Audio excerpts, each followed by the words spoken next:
என் roommate பண்ணதுனால எனக்கு drama இருக்கு. ஓகே. என்ன பண்ணாங்க? என்னுடைய ஸ்டைல்ஸ காப்பி பண்ண ஆரம்பிச்சா. லைக் நான் வந்து எப்பவுமே ம்.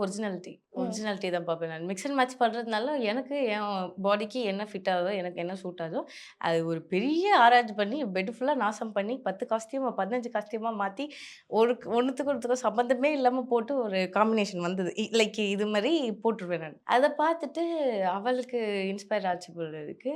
ஷி ஸ்டார்டட் எல்லாத்தையும் காப்பி பண்ண ஆரம்பிச்சுட்டா. ஈவன் த ஹேர் ஸ்டைல் முதற்கொண்டு காஸ்டியூம்ஸ் இப்போ நான் எனக்கு ஒரு பேண்ட் என்னோட ஃபேவரைட் பேண்ட் ஒண்ணு வச்சிருக்கேன் நான். அந்த பேண்ட்ட வந்துட்டு நான் தரவே மாட்டேன். அந்த பேண்ட்ட ஒரு நாள் எடுத்து அவள போட்டுக்கிட்டா. பெர்மிஷன் இல்லாம போட்டுக்கிட்டா. ஓகே. நான் வந்து கேட்டுட்டேன். இது போடக்கூடாதுன்னு சொல்லி தானே ஓரமா வச்சிருக்கேன். நீ எதுக்கு போட்ட அப்படின்னோனே, நெக்ஸ்ட் டே போய் அதே ஷாப்ல நின்னுட்டு பேண்ட் 2 பீஸ் வாங்கிட்டு வந்து வீட்ல வச்சுட்டா.